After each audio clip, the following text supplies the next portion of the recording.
압권 시작합니다. 오늘의 주제는 흑백 요리사입니다. 숟가락 한번 얹어 봐야 되지 않겠습니까? 요리인데 워낙 관심도 많고 저도 너무 재밌게 봐가지고 보다가 좀 궁금했던 점들을 좀 취재를 좀 해봤습니다. 흑백 요리사 보면서 뭘 궁금해할까요? 일단 그 안성재 셰프가 우리나라 최고의 요리사라고 하는데 네. 거기 왜 모수라는 레스토랑은 문을 닫았을까? 최고인데. 네, 근데 뭐 CJ랑 뭐 관련이 좀 있었다 그러는데 네. 어떤 일이 있었던 걸까? 그게 하나 궁금했고요. 또 하나는 이게 그 아까 여기 나오는 이분이 이제 철가방 요리사라고 하면서 중국집에서 짱면 배달하면서 배워왔다. 근데 우리가 옛날에 생각하면 그 접시 닦기부터 배워갖고 그렇죠. 뭐 그런 네. 식으로 성장을 하잖아요. 네. 근데 아무리 생각해도 요새 그렇게 할 것 같진 않아서 파인다이닝 셰프는 어떻게 육성이 되는가? 이 두 가지 주제를 가지고 취재를 좀 해봤습니다. 그래서 요새 얼마나 핫하냐면은 얼마 전에 이제 식사를 하는데 내비실기라고 여기는 장호준 셰프가 운영하는 데를 한번 가봤어요. 네. 이게 점심 시간에 5만 원. 이게 물론 비쌉니다. 비싼데 워낙 파인다이닝들이 비싸다 보니까 비싸게 안 느껴지게. 30, 50 막 이렇게 듣다가 5만 원 하니까 그러니까 모수가 영업할 때 네. 디너 기준으로 37만 원. 거기다가 와인 페어링 하면은 18만 원. 네. 그래서 인당 55만 원. 거기에 이주호기자랑 둘이 가면 110만 원? 110만 원. 그리고 지나가다가 광화문에 네. 허름한 맥주집에서 맥주 마시다가 예. 이모카세님을 만났습니다. 이분 참 한복 차려입고 이렇게 멋있게 계시는데 보니까 이제 워낙 요새 좀 찾는 사람이 많아서 촬영하다 오신 게 아닌가 싶었어요. 일단 정말 이분이 유명해졌다라고 느낀 거는 그 딱 이분이 들어오자마자 거기에 있던 사람들이 다 이분을 딱 쳐다보면서 구수구수. 아, 연예인이시구나. 예, 그 정도 관심을 갖고 있습니다. 그 진짜 이모카세는 예약이 안 되니까 네. 합정동에 있는 목포식당이라는 이모카세 집을 가봤습니다. 이게 되게 허름한 집인데 네. 되게 허름한 식당 안에 있는 그런 집에 이렇게 차려져 있는 이거는 그냥 처음에 기본찬 차려져 있는 건데 그냥 네. 막 주시는 됩니다. 되게 맛있게 먹었어요. 여기는 인당 4만 원이었습니다. 저녁 기준. 인당 4만 원. 그러니까 저녁에 술 먹는 거 생각하면은 네. 뭐 소고기라든지 회 이런 거 정도라고 생각하시면 될 것 같아요. 파인다이닝이라는 장르를 좀 취재를 하다 보니까 그럼 CJ하고 어떤 관련이 있었을까? 안성재 셰프가 그 CJ와 계약을 맺었던 건 2017년인데요. 2015년에 미국의 샌프란시스코에서 모수라는 식당을 개업을 했대요. 그래고 찾아보니까 사진이 나와 있는데 안성재 셰프의 이렇게 풋한 모습이 있길래 와 이거 이런 때도 있으셨구나라는 생각을 좀 저 들면서 때만 30대 중반쯤 돼요. 그렇겠네요. 안성재 셰프는 2015년에 미슐랭 가게를 차린 다음에 네. 1년 만에 미슐랭 원스타를 획득을 했었고 그다음에 CJ와 계약을 맺고 한남동에 모수를 열었습니다. 그래서 2019년에 원스타, 2020년에 투스타, 2023년에 쓰리스타를 받았고요. 네. 그 중간에 그 흑백 요리사 나오기 전에 우리 3프로 TV에도 이렇게 출연을 했었습니다. 사실 그 CJ를 취재를 해봐도 그렇고 파인다이닝 다른 하시는 분들 얘기를 들어봐도 이게 일단 돈은 안 된대요. 그렇게 비싸게 파는데 돈이 안 된대요? 예. 일단 식재료 자체가 너무 비싸고 네. 그리고 거기에 인력 수준도 굉장히 높아야 되잖아요. 네. 그러니까 인건비도 비싸고 그리고 이제 파인다이닝인데 어디 허름한 집에서 할 수는 없잖아요. 그렇죠. 그러다 보니까 임대료도 비싸고. 네. 근데 이게 한 번 가면은 한 2시간에서 3시간 정도 먹기 때문에 여기에 또 회전율이 낮습니다. 그렇겠네요. 뭐 예를 들어서 내가 파인다이닝 가는데 네. 6시 뭐 7시에 저녁을 먹는다. 네. 그 끝나면 대충 일찍 끝나서 9시에 끝났다. 네. 그 다음 타임에 9시에 들어오는 사람이 어디 있겠습니까? 그렇죠. 네. 그 돈 네. 내고서. 그래가지고 회전율이 굉장히 낮다. 그래갖고 이익률이 높아야 5%. 높을 높아야? 때 얘기입니다. 높을 때. 그냥 적자라고 보시면 됩니다. 네. 그래갖고 CJ하고 이제 안성재 셰프의 계약 관계는 이제 아무래도 사적 계약이다 보니까 구체적으로 뭘 했는지에 대한 얘기들은 안 나오는데 사실 CJ가 왜 그런 계약을 하는지를 좀 이해하기 어려웠던 부분들은 네. 일단 안성재 셰프의 모수라는 브랜드는 안성재 셰프 거고 네. 그러니까 투자금은 CJ가 낸다고 하더라도 어떤 브랜드라든지 아니면 거기에 손익에 대한 부분들도 어차피 손실인 네. 거고 레스토랑에 대한 운영도 전적으로 안성재 셰프가 하고 메뉴도 다 정합니다. 그러면 CJ가 그럼 거기 식당에다가 뭐 CJ라고 걸어놓기를 하나 수익이 나는 사업은 아니었기 때문에 서로 가는 방향이 좀 달라서 흑백 요리사로 떴든 뜨지 않았던 약관계는 종료가 되는 방식이라 뭐 그런 부분은 별로 없었다라고 좀 얘기를 하고 있습니다. 그리고 또 안타깝다고 생각했던 건 뭐가 있었냐면은 이게 모수라는 식당을 운영을 하면서 3스타를 받았는데 네. 이번에 모수라는 식당을 운영하지 않으면서 미슐랭 3스타가 없어질 거다라는 얘기가 좀 있어서 왜요? 좀 잘 풀지. 네. 그 아까운 걸 3스타를. 3스타를. 근데 얘기 들어보니까 그 1년에 한 번씩 평가를 한대요. 그래가지고 식당을 운영하지 않는 기간이 길어지면 이제 평가를 할 수 없잖아요. 네. 그러니까 좀 자연스럽게 좀 없어지는 거고 또 다시 이제 모수를 다시 개업을 한다고 하니까 네. 또 이제 워낙 실력이 좋으신 분이니 거기서 또 평가를 받아서 또 스타를 받을 수 있지 않을까 그런 생각이 좀 듭니다. 그럼 이제 미슐랭이라는 게 뭔가 네. 음식을 얘기할 땐 미슐랭이라고 하고요. 네. 타이어를 얘기할 때는 미쉐린이라고 합니다. 그러니까. 그러니까 이 미쉐린 가이드라는 게 있는데 프랑스 타이어에서 미쉐린이 매년 봄 발간하는 식당 여행 가이드다. 네. 근데 요새는 온라인으로 해서 뭐 그때도 올라오긴 하더라고요. 레드 가이드하고 그린 가이드가 있는데 우리가 아는 미슐랭 스타는 숙박 및 및 식당에 관한 정보를 제공하는 레드 가이드고요. 이제 관광 정보를 제공하는 그린 가이드도 있습니다. 네. 1900년에 프랑스 만국박람회를 할 때 많은 사람들이 전 세계에서 올 거 아니에요. 그러면 이제 도로 안내 책자에서 출발을 했대요. 여기 왔을 때 뭐 프랑스는 이렇게 돼 있으니까 도로는 이렇게 돼 있고요. 차 네. 타고 다니시고요. 여기 식당 가시려면 여기 가시고요. 그리고 타이어 많이 쓰시고요. 이런 취지였다라고 하고요. 한국은 2017년에 처음으로 미슐랭 가이드에 등재가 됐다고 합니다. 그럼 여기서 좀 미슐랭 가이드 이게 스타를 받으려면 어떻게 해야 되는가라는 부분이 굉장히 흥미로웠는데 그 평가원이 연간에 수차례 방문을 한대요. 근데 내가 뭐 미슐랭 평가원입니다 이런 거 얘기 안 하고 그냥 가서 평가를 하게 되는데 조건은 자료 수준, 요리법의 완벽성, 창의성, 가격 대비 가치, 일관성 이렇게 5개 조건을 건다고 합니다. 네. 근데 예를 들어서 내가 평가원인데요라고 오면 고개 뻣뻣하게 들고 내가 평가원인데 여기 맛있는 것 좀 내와 보소. 나 지금 10,000원 있는데 10,000원 가격 맞춰서 맛있는 것 좀 갖고 와보게 할 수 네. 있잖아요. 그리고 이제 이 사람이 평가원이라는 게 알려져도 이 사람이 얘기를 하지 않더라도 그러면 또 다르게 그렇죠. 음식을 내올 수도 있잖아요. 네. 그래가지고 이제 평가원이 되는 조건 중에 하나가 평생 얘기하지 않는다. 내가 미슐랭의 평가원이었다라는 사실조차도 얘기하지 않는다라는 것들이 원칙으로 돼 있다고 해요.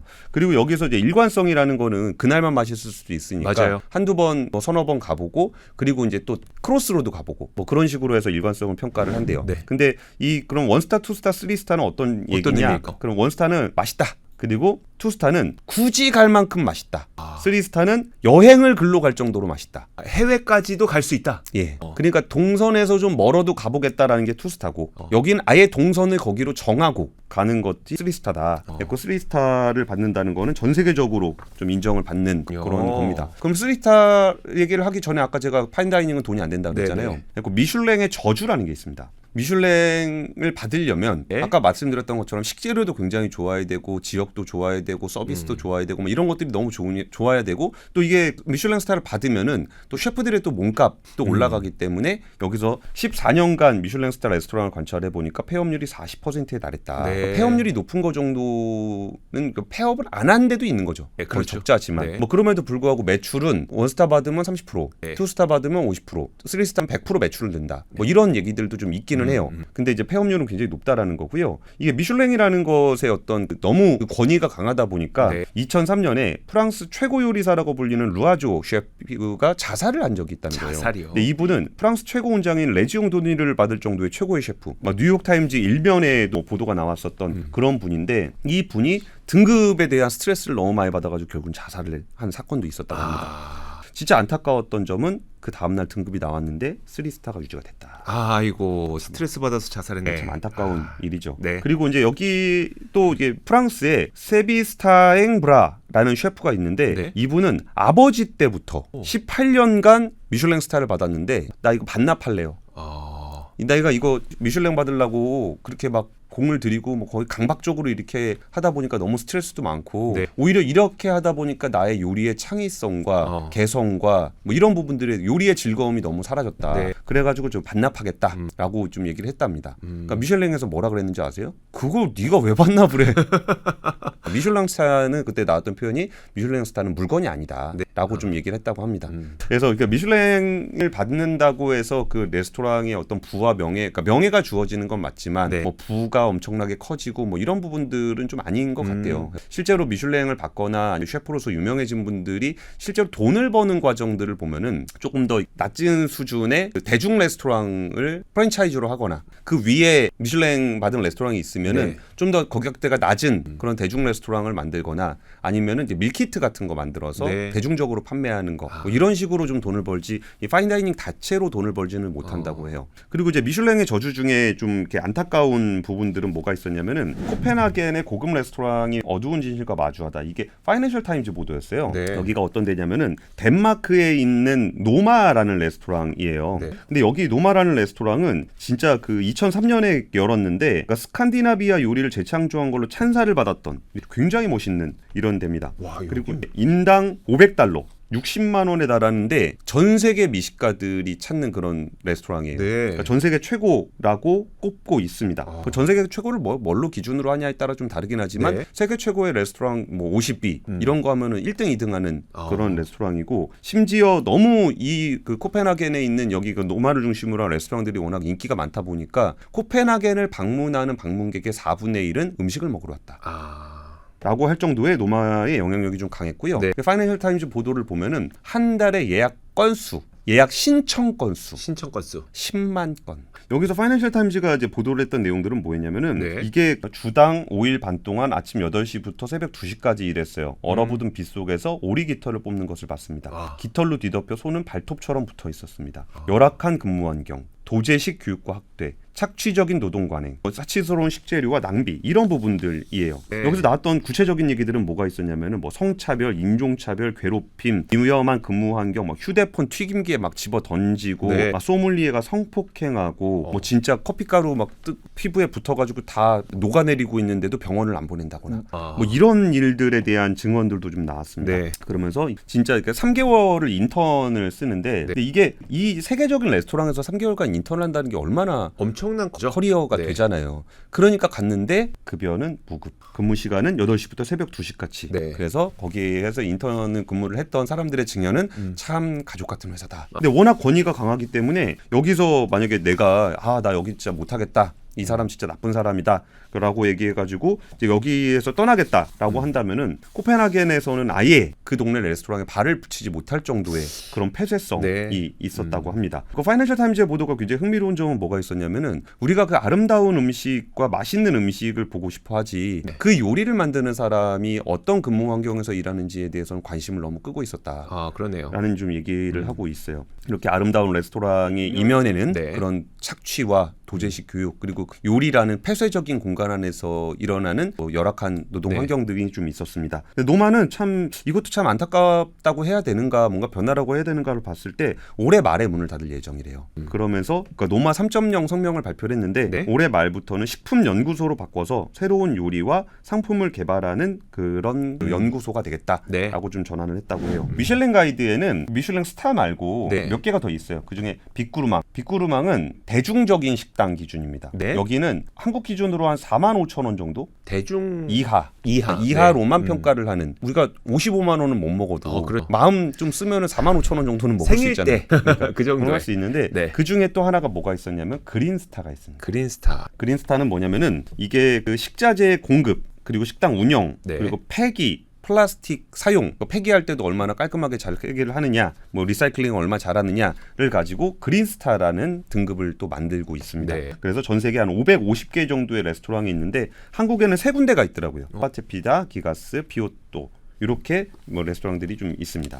그럼 여기서 그럼 기업들은 왜 파인다이닝을 굳이 후원을 하느냐? 네. 뭐 돈이 되는 것도 아니고 진짜 좀 시니컬한 반응에서는 부동산 가치를 올리기 위해서다. 아, 거길 유명하게 만들어서요. 예, 그래서 네. 이제 건물 가치가 올라가게 되면은 네. 레스토랑 쫓아내고 건물 비싸게 팔고 이런 얘기들도 좀 나오고요. 이게 또 제일 기분 나쁜 얘기인데 그러니까 부자들이 폼 잡으려고 그러는 거다. 진짜 그냥 큰 돈 써가지고 유명한 셰프 데리고 온 다음에 네. 거기에 친구들 불러가지고 밥 먹고 그런 상류층의 어떤 접대 의전 문화, 네. 고소득자들의 식사 모임을 위한 자선 사업이다. 이런 시니컬한 반응이 1차적으로 좀 있었고요. 네. 그러니까 여기서 파인다이닝을 후원하는 이유 중에 한식에 대한 세계적인 이미지를 제고한다라고 한다면 미슐랭 스타를 받은 한국인 셰프들이 좀 많아지면 네. 외국 사람들도 그 미슐랭은 이렇게 보잖아요. 네. 그래서 한국인 셰프들이 많아졌네. 한국이 뭐 좀 음식 좀 하나? 이런 인식을 좀 줄 수도 있고 두 번째는 능력 있는 셰프를 지원한다. 근데 진짜 이게 파인다이닝은 돈이 안 되기 때문에 네. 이게 그 셰프가 자기가 돈을 내서 하거나 자기가 투자자를 유치를 해서 식당을 차리는 게 좀 어려운 거예요. 네. 그랬을 때 그 능력 있는 셰프를 이제 기업들이 이제 후원을 해서 돈은 안 되지만 레스토랑을 좀 운영할 수 있게끔 해주는 거. 세 번째는 음식의 R&D 정말 극단적으로 비싼 음식들을 만드는 거잖아요. 네. 그걸 위해서 뭐 재료도 진짜 비싼 것도 써보고 뭐 그러면서 맛있는지 맛없는지도 보고 사람들의 트렌드가 뭐가 있는지 그런 것들도 분석을 하고 그리고 이런 것들의 그 분석 결과를 통해서 대중적인 새로운 음식 문화를 발굴할 수 있다라는 측면도 좀 있다는 거예요. 네.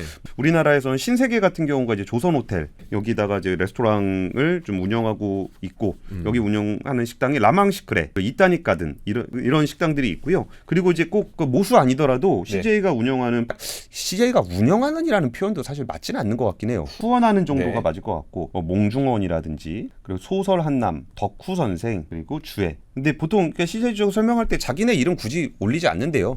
괜히 올렸다가 분위기 좀 안 좋을 수도 있고 뭐 그런 부분이 아니라 사실 뭐 돈 벌려고 하는 비즈니스는 아니기 때문에 여기서 좀 후원을 하고 있다라고 하고 있고 그러면 셰프들이 어떻게 육성이 될 것인가라는 것에서는 이게 퀴진 K라는 프로젝트도 하고 있다고 하는데 이게 뭐냐면은 이것도 한번 한식의 어떤 산업에 대해서 관심 있는 분들은 한번 생각을 해보시면 좋을 것 같아요. 비비고 같은 가공식품을 앞세워서 한식을 세계에 알린 것이 K푸드 세계화의 1.0이다. 그러니까 뭐 만두라든지 그 유통이 좀 쉽잖아요. 그렇죠. 그리고 우리나라 K-팝 스타들이 떡볶이를 먹는다든지 떡볶이, 김밥, 그렇죠. 김밥 그리고 김치 이런 것들 있잖아요. 네. 이런 것들을 알리는 게 1.0이었다 그러면은 여기서 격을 높이는 거, 그러니까 한식의 프리미엄을 높이는 것을 2.0으로 보는 거예요. 네. 그럼 이 프리미엄을 높이려면 어떻게 해야 될 것인가라고 봤을 때 경쟁력 있는 한식 셰프를 육성을 해서 한식의 격을 세계에 좀 알리고자 하는 프로젝트가 프로젝트 2.0이고 그러면 어떻게 해야 되느냐라고 했을 때 일단 그 신인 셰프들을 발굴하기 위한 요리 대회를 후원을 하고요. 네. 그리고 한식 팝업 레스토랑 이거를 이제 그 셰프들이 한번 실제로 레스토랑을 만들어 볼 수 있게 그렇게 이제 팝업을 운영을 하고 있다라고 하는데 여기가 이제 11월 달에 또 팝업을 한대요. 네. 그래가지고 그 11월 달에는 그 한번 우리도 한번 가서 또 갈 수 있어요?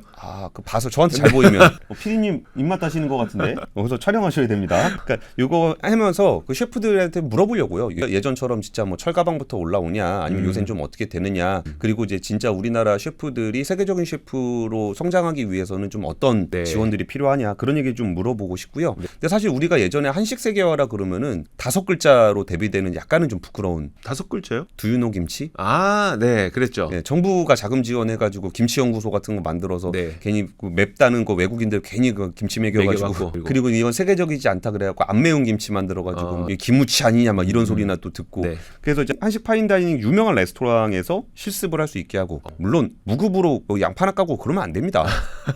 그리고 한식 명인이나 유명 셰프들과 함께 식자재 연구 클래스를 만들고 그리고 이제 해외 유명학교 이것도 되게 중요합니다. 해외 유명학교에 가서 하는 유학 지원 프로그램이라든지 그리고 한식 교육 과정 개설이라든지 이런 것들도 우리나라 한식 세계화를 하기 위한 그런 부분이라고 합니다. 참 파인다이닝을 바라보는 시각은 그 냉소와 동경 굉장히 이중적인 반응이 좀 있었어요. 뭐 그렇게 비싼 음식 나랑 상관도 없는 비싼 음식 뭐 니네 잘났다 그래 뭐 잘 먹고 잘 살아라 이런 냉소적인 반응도 있었고 저 한번 먹어보고 싶은데 라는 동경도 있었고 좀 그런 마음이 좀 들었거든요. 근데 어떤 생각이 들었냐면은 그러니까 유럽이 선진국이라고 문화 선진국이라고 불릴 수 있었던 그 배경들을 보면은 르네상스 시대를 열었다라고 하는 메디치 가문이 원래 금융업 하던 뭐 그 당시로 따지면 거의 뭐 사채업자 같은 그런 느낌의 가문이었어요. 근데 금융업으로 본 돈으로 뭐 레오나르도 다빈치라든지 미켈란젤로 이런 사람들을 좀 후원을 하면서 르네상스의 문화를 꽃피웠고 실제로 뭐 이탈리아는 그 조상님들 때문에 먹고 사는 나라 아닙니까? 그렇죠. 그런 것도 있었고 뭐 베토벤이나 모차르트 같은 그 유명한 음악가들도 어떤 그 귀족들의 후원을 받아서 음악을 만들면서 문화적인 자산을 형성해 왔잖아요. 그래서 그 높은 수준의 문화가 결국 국가의 브랜드를 높이게 되는 거고 애매한 부분들은 뭐가 있었냐면은 음식 문화 발전은 되게 묘하게 그 투자를 하는 사람과 수익을 보는 사람이 좀 달라요. 그러니까 예를 들어서 일식이 세계화가 돼가지고 한국에 일식집이 막 많이 생겼어요. 그렇다고 뭐 일본이 돈 법니까? 그러니까 그런 건 아니잖아요. 그러면은 이게 그 수익과 어떤 그 수혜를 보는 사람과 투자를 보는 사람이 다를 때 이쪽에 투자를 누가 해야 될 것인가라는 측면에서 본다면 아무래도 이제 식문화가 발전을 하게 되면 간접적으로나마 조금 이익을 볼 수 있는 회사들 음식 대기업들이 좀 해주는 게 좋지 않을까 싶어서 CJ재단 같은 경우는 우리나라 대표하는 음식 회사잖아요. 어떤 방식이 됐든 후원이 됐든 아니면 유학 지원이 됐든 이런 방식을 통해서 우리나라의 좀 능력 있는 셰프들이 세계적인 셰프들이 되고 그걸 통해서 우리는 비록 파인다이닝에 가지 못하겠지만 거기서 파생된 좀 맛있는 음식도 좀 먹어보고 또 우리 다른 나라 갔을 때 우리가 문화적으로 선진국이란 대우도 받고 그리고 이번에 이것도 하나 특이한 장면인데 한국의 어떤 셰프들의 어떤 음식 모습을 전 세계가 보게 만든 거는 또 넷플릭스다. 그래서 이게 진짜 한식의 세계화가 과거랑은 많이 달라진 것 같아요. 한국에 있는 어떤 콘텐츠를 통해서도 세계화를 시킬 수 있다라는 부분들도 좀 달라진 문화 콘텐츠 환경이 아닌가 싶습니다. 알겠습니다. 한식이 정말 전 세계 사람들에게 사랑받을 그날을 기다리면서 압권 마치겠습니다.